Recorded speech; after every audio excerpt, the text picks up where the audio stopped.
पाकिस्तान अधिकृत कश्मीर में यह तथाकथित चुनाव पूरी तरह से एक दिखावा है।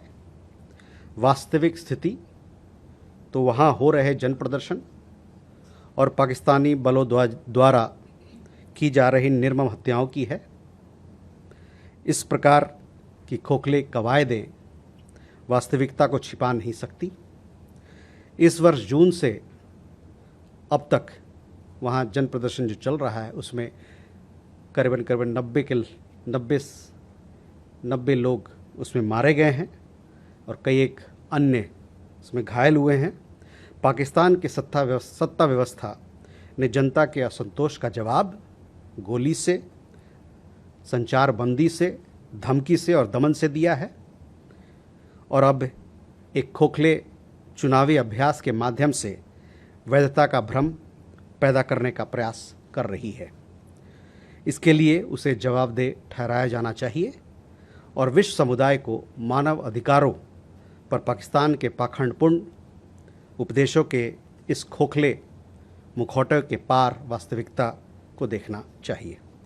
इन चीज़ों पे भी हम लोग, आपको जैसा कि पता है कि दोनों देशों के बीच में बातचीत चल रही है और बातचीत एक सकारात्मक दिशा में चल रही है। कई सारे कदम उठाए गए हैं ताकि दोनों देशों के लोगों के बीच में रिश्ता बेहतर हो। उसमें आपने देखा होगा कि कैलाश मानसरोवर यात्रा हुई है, साथ ही इसमें अब दोनों देशों के बीच में विमान सिविल एविएशन कनेक्टिविटी को फिर से स्थापित किया गया है। तो अन्य इस प्रकार के बहुत सारे कदम उठाए गए हैं और हम लोग का मानना है कि इन कदमों से जो हमारा सकारात्मक रिश्ता है दोनों देशों के बीच में वो उस दिशा में और आगे बढ़ेंगे। पाकिस्तान अधिकृत कश्मीर में यह तथाकथित चुनाव पूरी तरह से एक दिखावा है। वास्तविक स्थिति तो वहाँ हो रहे जन प्रदर्शन और पाकिस्तानी बलों द्वारा की जा रही निर्मम हत्याओं की है। इस प्रकार की खोखले कवायदें वास्तविकता को छिपा नहीं सकती। इस वर्ष जून से अब तक वहाँ जन प्रदर्शन जो चल रहा है उसमें करीबन 90 लोग उसमें मारे गए हैं और कई एक अन्य उसमें घायल हुए हैं।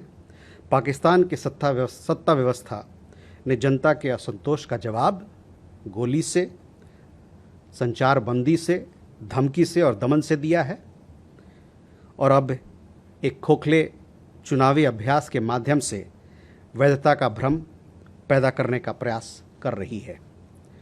इसके लिए उसे जवाबदेह ठहराया जाना चाहिए और विश्व समुदाय को मानव अधिकारों पर पाकिस्तान के पाखंडपूर्ण उपदेशों के इस खोखले मुखौटे के पार वास्तविकता को देखना चाहिए। इन चीज़ों पे भी हम लोग, आपको जैसा कि पता है कि दोनों देशों के बीच में बातचीत चल रही है और बातचीत एक सकारात्मक दिशा में चल रही है। कई सारे कदम उठाए गए हैं ताकि दोनों देशों के लोगों के बीच में रिश्ता बेहतर हो। उसमें आपने देखा होगा कि कैलाश मानसरोवर यात्रा हुई है, साथ ही इसमें अब दोनों देशों के बीच में विमान सिविल एविएशन कनेक्टिविटी को फिर से स्थापित किया गया है। तो अन्य इस प्रकार के बहुत सारे कदम उठाए गए हैं और हम लोग का मानना है कि इन कदमों से जो हमारा सकारात्मक रिश्ता है दोनों देशों के बीच में वो उस दिशा में और आगे बढ़ेंगे।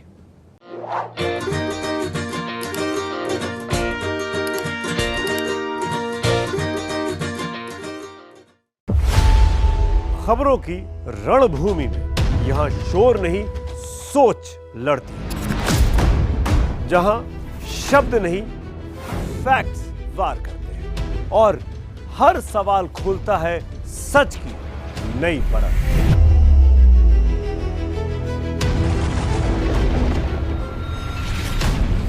चक्रव्यूह आपके अपने सुमित अवस्थी के साथ सोमवार से शुक्रवार शाम 6:57 पर टाइम्स नाउ नव भारत पर।